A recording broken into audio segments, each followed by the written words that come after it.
जय हिंद साहब। अब हम पढ़ रहे हैं सुदामा पांडेय धूमिल। धूमिल साहब के जीवन को भी देखें तो एकदम ऐसे खतरनाक प्रकृति के व्यक्ति थे। बड़ी गरीबी में इन्होंने जीवन जिया। सुदामा पांडेय, जैसे सुदामा ने गरीबी में जीवन जिया ना, वैसे ही गरीबी में जीवन जिया।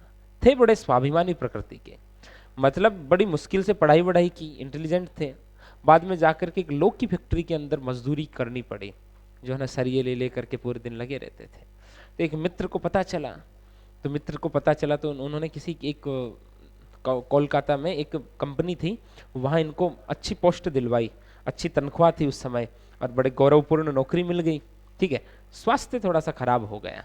ठीक है, तो इन्होंने विश्राम करना चाहा, तो मालिक ने कहा कि चलो मैं तुम्हें गुवाहाटी वाली मिल में भेज देता हूँ, वहाँ चले जाओ। तो उन्होंने मना किया। तो उसने ऐसे अंग्रेजी में इनको डांटा कि मैं तुम्हें काम के लिए पैसा देता हूँ, तुम्हारे हेल्थ के लिए नहीं। तो इन्होंने कहा कि मेरे लिए हेल्थ जरूरी है, काम नहीं। ठीक है, पैसा नहीं। ठीक है, और ये कहकर के नौकरी को लात मार दी। उसके बाद इन्होंने मजदूरी जीवन को जिया है। ठीक है, पूंजीपति वर्ग किस प्रकार से शोषण कर सकता है उन परिस्थितियों को इन्होंने देखा है, तो वो चीजें इनकी कविता में उभर करके आई है। और गरीबी इन्होंने अपने आरंभिक जीवन में काफी देखी। ठीक है, उसके बाद ये वापस इन्होंने आगे पढ़ाई जारी की, फिर एक अच्छे सरकारी पद पर रहे, और उसके बाद जो है ना गलत काम करते नहीं थे। ऊपर के अधिकारी परेशान करते थे, प्रताड़ित भी करते थे, तो बड़े चिंतित उद्विग्न रहते थे। फिर इनके ब्रेन ट्यूमर हो गया। ठीक है, फिर बाद में हॉस्पिटल के अंदर इनका देहांत हो गया। इस प्रकार का एक दर्दनाक सा जीवन जी कर गए, लेकिन बड़े स्वाभिमानी प्रकृति के, अक्खड़ प्रकृति के व्यक्ति थे। गलत को अनएक्सेप्ट करने वाले व्यक्ति थे सुदामा पांडेय धूमिल। धूमिल साहब का जन्म वाराणसी के पास खेवली नामक गांव में हुआ। हाई स्कूल पास करके रोजी रोटी की फिक्र में पड़ गए। 58 में ITI वाराणसी से विद्युत डिप्लोमा किया और वहीं पर अनुदेशक के पद पर नियुक्त हो गए। देखो ये सरकारी पद पर रहे ये। ठीक है, असमय ही ब्रेन ट्यूमर से धूमिल की मृत्यु हो गई, ये भी लिखा गया है। धूमिल की अनेक कविताएं समकालीन पत्र पत्रिकाओं में बिखरी पड़ी है, कुछ अभी तक अप्रकाशित भी है, कुछ अभी प्रकाशित भी नहीं हुई। संसद से सड़क तक, कल सुनना मुझे, और सुदामा पांडेय का प्रजातंत्र इनके प्रमुख काव्य संग्रह है। धूमिल को मरणोपरांत साहित्य अकादमी पुरस्कार से सम्मानित किया गया मृत्यु के बाद। धूमिल के काव्य संस्कारों के भीतर एक खास प्रकार का गमईपन है, एक भदेशपन है, जो उनके व्यंग्य को धारदार और कविता को असरदार बनाता है। उन्होंने अपनी कविता में समकालीन राजनीतिक परिवेश में जी रहे जागरूक व्यक्ति की तस्वीर पेश की है। 1960 के बाद के मोह भंग को प्रभावशाली ढंग से अभिव्यक्त किया है। भाई 47 में देश आजाद हुआ, तो 60 तक तो नई नई आजादी का उत्सव मना रहे थे। 60 के अंदर बाद में तत्कालीन शासन व्यवस्था से लोगों का धीरे धीरे मोह भंग होने लग गया कि कुछ बदला नहीं है, जबकि यहाँ जो रह रहे हैं वही जो है ना स्थानीय स्तर पर लोग शोषण करने लगे हैं। तो उस मोह भंग को इन्होंने प्रभावशाली ढंग से अभिव्यक्त किया। संघर्षरत मनुष्य के प्रति धूमिल के मन में अगाध करुणा है। जो अपना जीवन संघर्ष से जूझ रहे हैं, संघर्षपूर्ण तरीके से जीवन जीते हैं, उनके प्रति धूमिल के मन में अगाध करुणा, बहुत करुणा है, बहुत दया है, क्योंकि इन्होंने वो स्थितियां स्वयं देखी हैं। उन्हें ऐसा लगता है कि समकालीन परिवेश इस करुणा का शत्रु है। उनको लगता है कि आजकल का जो जमाना, जिस समय ये कविता लिख रहे हैं, वो दया का क्या है, शत्रु है। निरंकुशता, नृशंसता, अमानवीयता, बर्बरता, पशुता लोगों के आचरण का हिस्सा हो गई है। इसलिए उनकी कविता में यह करुणा नहीं, कहीं कहीं आक्रोश का रूप धारण कर लेती है, तो कहीं व्यंग्य और चुटकुलेबाजी का। भाई उनको लगता है कि जमाना करुणा का शत्रु है, तो कई कई जगह उनको गुस्सा आता है, कई कई जगह वो तंज कसते हैं, और कई कई जगह उस पर जोक बना देते हैं। ठीक है, साठोत्तरी कविता, मतलब 60 के बाद की कविता, कविता की इसी आक्रोश और जमीन से जुड़ी मुहावरेदार भाषा के कारण धूमिल की कविताएं अलग ही पहचान बनाती है।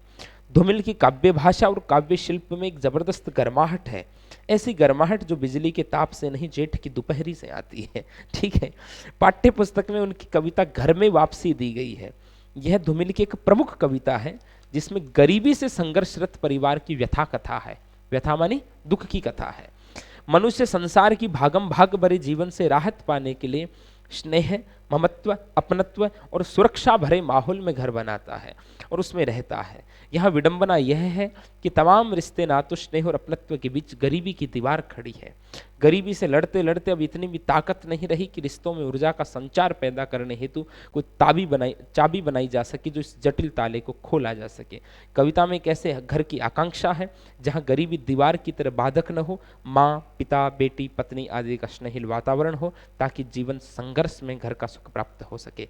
ठीक है भाई, धूमिल साहब तकरीबन 11 वर्ष के थे तब तो इनके पिता का देहांत हो गया था।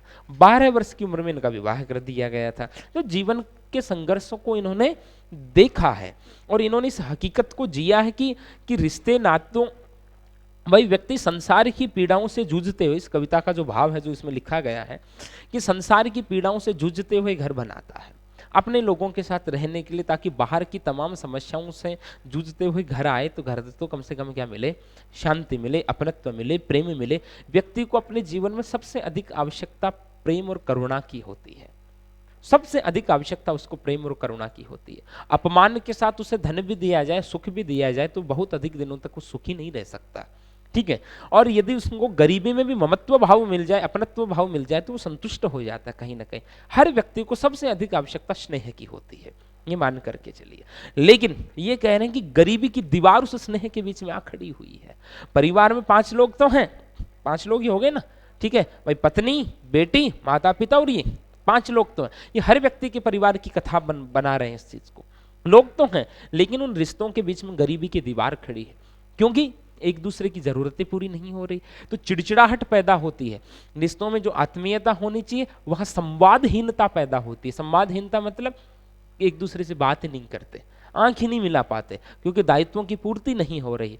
एक चीज ये कि लोगों की आवश्यकताओं की पूर्ति नहीं करते तो कहीं ना कहीं वो स्नेह का भाव भी कमजोर पड़ जाता है। ये भाव, अरे कवि गंग ने लिखा था ना कि माता कहे मेरो पूत सपूत, बहिन कहे मेरो सुंदर भैया। कि माता कहे मेरो पूत सपूत, बहिन कहे मेरो सुंदर भैया, और नारी कहे मेरे प्राणपति है, नारी कहे मेरे प्राणपति है जाकी लेऊं निस्दिन बलैया, और पिता कहे मेरो कुल को दीपक, मेरी लोक लाज को रखैया। और कवि गंग कहे सुनो साह अकबर, जिनकी गांठ में है सफेद रुपैया। जिसके पास पैसे वैसे होते हैं ना, ठीक है, तो माता कहे मेरो पूत सब, मेरो छोरो तो ओई जल में हो, बाकी ओई है जैसे हो, तो ये स्वाभाविक सी बात है। बहन का रहे कहे मेरो सुंदर भैया, बहन भी कहते अच्छा भाई साहब, अच्छा अच्छा, वो जो कमाने वाला भाई आता है तो भाव एक थोड़ा सा अलग ही हो जाता। पत्नी भी कमाए तो जो प्यार लुटाए वो अद्भुत अनुपम। ठीक है, और पिता भी उसी बच्चे को ज्यादा तरजीह देते हैं। अरे मेरे कुल की लाज तो इसने रख ली नहीं, बाकी वो 3 देखो निठल्ले बेशर्म पैदा हुए हैं, पैदा ही नहीं होने, मर जाए तो बढ़िया।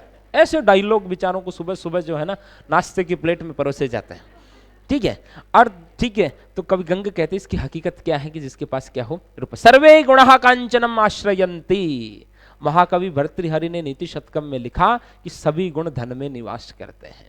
श एव श्रोता, वही तो श्रोता है, वही वक्ता है, वही सुंदर है, वही कुलीन है, वही गुणग्राही है, सब गुण उसमें जिसके पास क्या है, धन है। सर्वे गुणः कांचनम आश्रयन्ति। और ये आज के समाज की हकीकत भी, तभी तो महाकवि भर्तृहरि ने उस समय नाथ संप्रदाय वाले भर्तृहरि, एक दिन प्रसंग सुनाया था ना, ठीक है, पिंगला वाला, ठीक है, हाँ एक प्रसंग सुनाया था ना, महारानी पिंगला और वो अमर फल वाला और वो, ठीक है, तो वो भर्तृहरि उस समय नीति शतकम में लिखे, गंग बादशाह अकबर के समय लिख गए। तो ये हकीकत है, कहीं ना कहीं यथार्थ है, और उस यथार्थ को शब्द दिए हैं सुदामा जी ने। देखिए, मेरे घर में 5 जोड़ी आंखें हैं। ये 5 व्यक्ति नहीं कह रहे, 5 जोड़ी आंखें जो एक ऐसे पूरे दिन मंडराती रहती इधर उधर। ठीक है, एक संकेत को समझिए। यहाँ मेरे घर में 5 जोड़ी आंखें हैं। माँ की आंखें पड़ाव से पहले ही तीर्थ यात्रा की बस के 2 पंचर पहिए हैं, ये माँ की आंखें। पिता की आंखें लोहे साई की ठंडी शलाकें हैं, और बेटी की आंखें मंदिर में दीवट पर जलते घी के 2 दिए हैं। पत्नी की आंखें आंखें नहीं, हाथ है जो मुझे थामे हुए है। वैसे हम स्वजन हैं, करीब हैं, बीच की दीवार के दोनों ओर, क्योंकि हम पेशेवर गरीब हैं। रिश्ते हैं लेकिन खुलते नहीं हैं, और हम अपने खून में इतना भी लोहा नहीं पाते कि हम उससे एक ताली बनवाते और भाषा की भुन्ना सी ताले को खोलते। रिश्तों को सोचते हुए आपस में प्यार से बोलते, कहते कि ये पिता है, ये प्यारी माँ है, यह मेरी बेटी है। पत्नी को थोड़ा अलग कह करते, तू मेरी हमसफर है। हम थोड़ा जोखिम उठाते, दीवार पर हाथ रखते और कहते ये मेरा घर है। ठीक है, मतलब इनके जीवन का दर्द जो है ना इसमें व्यक्त हुआ है कि मेरे घर में 5 जोड़ी आंखें हैं। कि मेरे घर में कितनी जोड़ी आंखें हैं? 5 व्यक्तियों की बात नहीं करे, 5 जोड़ी आंखें हैं जिनके आंखों में दर्द है, अभिशप्त गरीबी का अभिशाप है, ठीक है, निराशा भी है और दर्द भी है, दीनता भी है। मां की आंखें पड़ाव से पहले ही तीर्थ यात्रा की बस के 2 पंचर पहिए हैं। कि पड़ाव, यहां मान लीजिए मां की इच्छा है कि वो तीर्थ यात्रा करे, यहां कई संकेत हो सकते हैं। मां की इच्छा है कि वो तीर्थ यात्रा करे, लेकिन गरीबी के कारण ये संभव नहीं। और माँ की तीर्थ यात्रा की बस, जैसे बस के पहिए पंचर हो जाए तो बस आगे नहीं बढ़ पाती ना, तो माँ का ये स्वप्न भी पूरा नहीं हो पा रहा। उसके मन में ये है कि वो क्या करे, तीर्थ यात्रा करे। दूसरी बात यहाँ ये भी कह सकते, पड़ाव माने मृत्यु। माँ की यहाँ की मृत्यु से पहले के बस के पहिए हैं, मतलब अब उसमें गति नहीं रही, अब जीवन में आगे बढ़ने की आशाएं, इच्छाएं, आकांक्षाएं, उल्लास उसमें नहीं रहा। मृत्यु से पहले झांकती हुई 2 आंखें हैं वो, यहाँ 2 भाव कवि कह रहे हैं। और पिता की आंखें लोहशाई की ठंडी सलाखें, लोहशाई कहते हैं लोह तपाने वाली भट्टी को, ठीक है, और सलाखें वो 2 लंबी लंबी लोहे की छड़ होती है ना उनको। तो सब भट्टी के अंदर जो है ना, लोह तो जला करके ही उसको कोई ना कोई निर्माण किया जा सकता है, और लोह को पिघला करके ही नया निर्माण होता है। तो ये कहते हैं कि मेरे पिता की आंखें 2 लोहशाई की ठंडी सलाखें हैं, मतलब लोह की भट्टी की ठंडी सलाखें हैं। अब सलाखें ठंडी है तो क्या उसमें कोई नवनिर्माण हो सकता है? नहीं। इसका मतलब इनके पिता भी कभी लोह की तरह रोबिले चेहरे वाले होंगे, मजबूत होंगे, लेकिन वृद्धावस्था के अंदर अब उनकी आंखों में भी कोई स्वप्न नहीं पलता है। वो भी निस्तेज हो गए हैं, आभाहीन हो गए हैं, निष्प्रभ हो गए हैं वृद्धावस्था के कारण।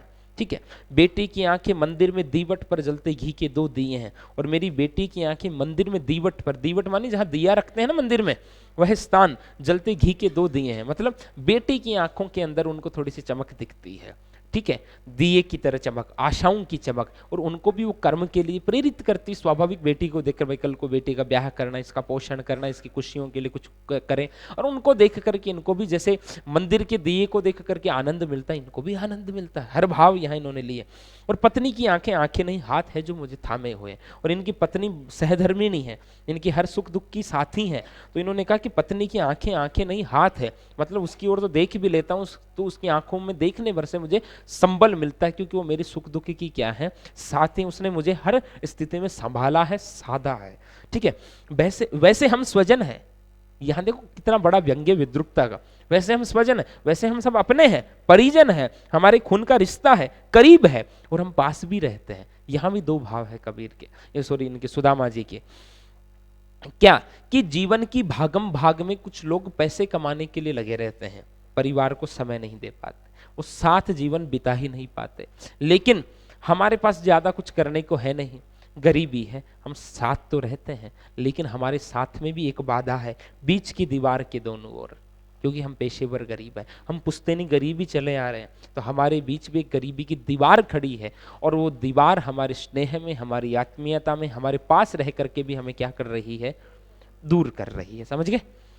रिश्ते हैं लेकिन खुलते नहीं हैं, और हम अपने खून में इतना भी लोहा नहीं पाते कि हम उससे एक ताली बनवाते और भाषा की भुन्ना से ताले को खोलते।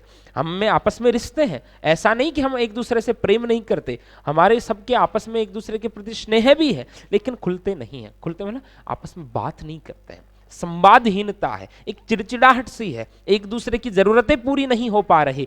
तो साथ रहते हुए भी वो दीवार जो है ना, वो क्या पैदा कर रही है, संवादहीनता। ऐसे बैठ करके बतियाते नहीं है, लेकिन हम अपने खून में इतना भी लोहा नहीं पाते, और अपने इन रिश्तों के प्रति हमारे अब खून में इतनी गर्माहट शेष नहीं रही है कि हम ये जो संवादहीनता का जो ताला है ना, भुन्ना सी मानी जटिल जो ताला है, इसको एक चाबी बनाते और खोल देते। मतलब हमारे बीच में एक प्यार भरा वार्तालाप आरंभ हो जाता, ऐसी करने की कोशिश हम कर नहीं पाते। हमारे बीच संवादहीनता है, आपस में हमारी कोई चर्चा नहीं होती है, साथ रह करके भी हम क्या है, दूर है। और ऐसा नहीं कि हम एक दूसरे से प्रेम नहीं करते, प्रेम भी करते हैं, करीब भी है, रिश्ते भी हैं, साथ भी रहते हैं, लेकिन गरीबी की दीवार ने हमें साथ रहते हुए भी क्या कर रखा है, दूर कर रखा है। रिश्तों को सोचते हुए फिर वो चिंतन करते हैं, रिश्तों को सोचते हुए कि आपस में प्यार से बोलते एक ऐसा घर होना चाहिए कि सब आपस में प्यार से बोले और ये कहे कि ये तो मेरे पिताजी हैं, ये मेरी प्यारी माँ है, ये मेरी बेटी है। पत्नी को थोड़ा अलग करते हैं, वाह शर्म आए, पिताजी के सामने कैसे बोले बताइए, तू मेरी हमसफर है, तू मेरी हमसफर है। हम थोड़ा जोखिम उठाते, दीवार पर हाथ रखते और कहते ये मेरा घर है। काश हमें थोड़ी सी हिम्मत करनी चाहिए, जैसी भी स्थिति है उसमें एक हिम्मत करनी चाहिए, और इस घर जैसी स्थिति है उसमें भी एक आत्मीयतापूर्ण व्यवहार रखना चाहिए। काश हम ये जोखिम उठाते, कहते ये मेरा घर है। घर जो है ना दीवारों से नहीं बनता, घर प्रेम और स्नेह के बंधनों से घर बनता है, वरना वो केवल मकान रह जाता है।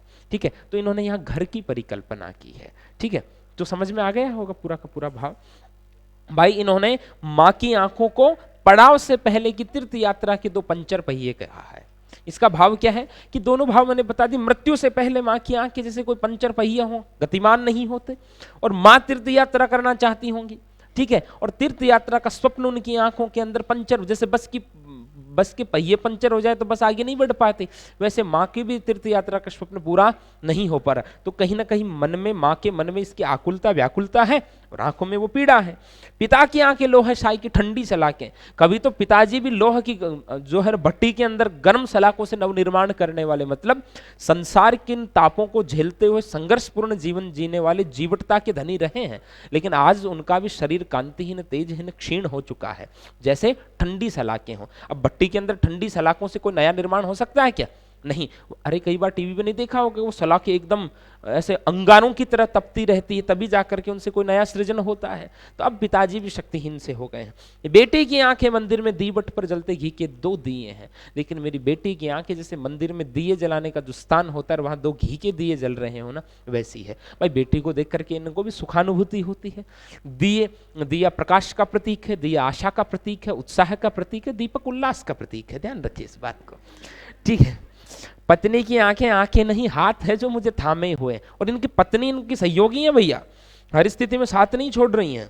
ठीक है, तो पत्नी की आंखें नहीं हाथ है जो मुझे थामे हुए। वो मेरी सहधर्मिणी जो है, मेरी अर्धांगिनी जो है, उसकी आंखों के अंदर मेरे प्रति एक भाव है, और उसको देख करके हर परिस्थिति में मैं खुद को संभालता हूँ, मतलब वो सहचरी है।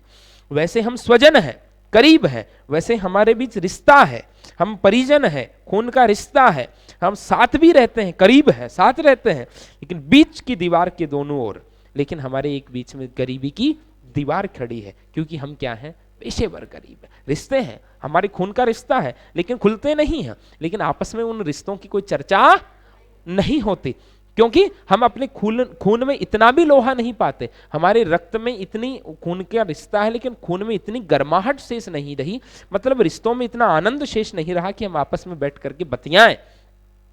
और हमारे बीच में ये जो संवादहीनता का ताला लटका हुआ, जटिल ताला, एक साथ रह करके भी एक दूसरे से दूर रहते हैं, हम जो है इसकी कोई चाबी नहीं बना पा रहे, इस संवादहीनता को दूर नहीं कर पा रहे।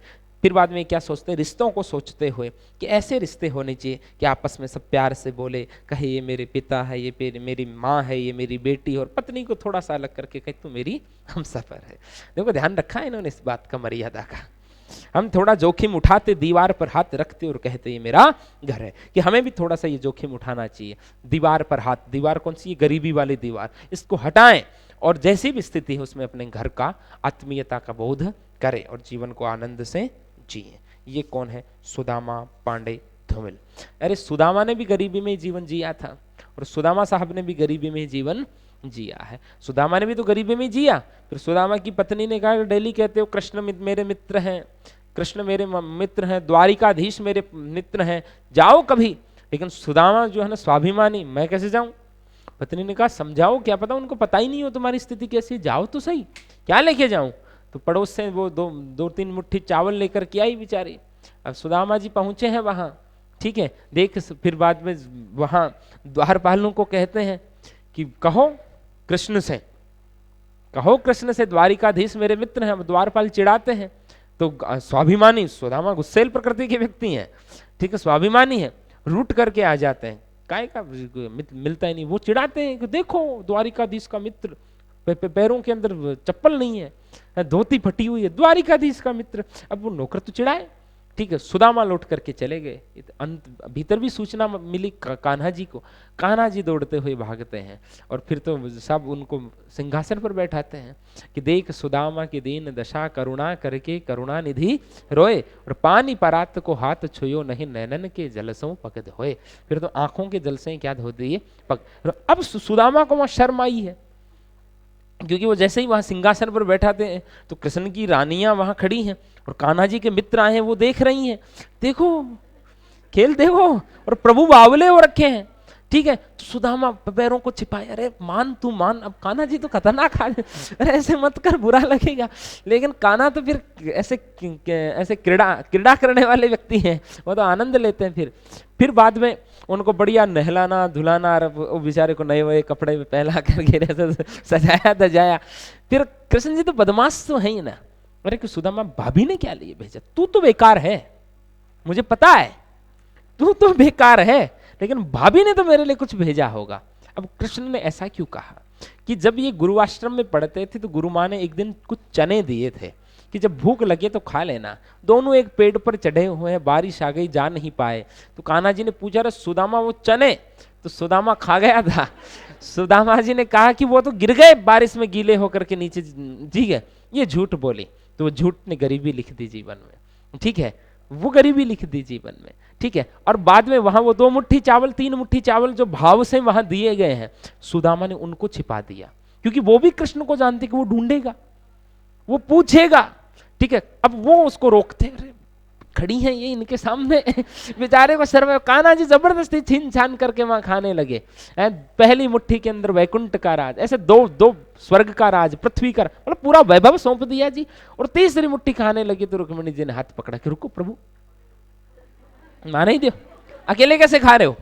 हालांकि वो लोगों को तो ये लगा अकेले कैसे खा रहे हो ये कहा, लेकिन उन्होंने कहा कि सब कुछ दे दो कि अपन कहाँ रहेंगे अपन कहाँ रहेंगे, 2 लोग दे चुके हैं। ऐसे प्रभु की क्रीड़ा है। और बाद में जो है ना वो रुक्मिणी जी खा जाते हैं, तो फिर कृष्ण जी तो कृष्ण जी हैं, वो कहते हैं कि आपने खाया आप भी कुछ दीजिए, ठीक है। तो फिर वो जो है ना उनकी पत्नी और पत्नी को अपूर्व सौंदर्य से युक्त कर देते हैं। भाई लक्ष्मी जो है उनको पता है कि स्त्री को ये प्रिय है। और सुदामा वहां जाए तो सुदामा को समझ में नहीं आया ये घर किसका है और ये पत्नी किसकी है, उनके वहां समस्या हो गई, वो बेचारे पहचाने नहीं, ठीक है। तो सुदामा का प्रसंग जो है ना बड़ा भावपूर्ण प्रसंग है।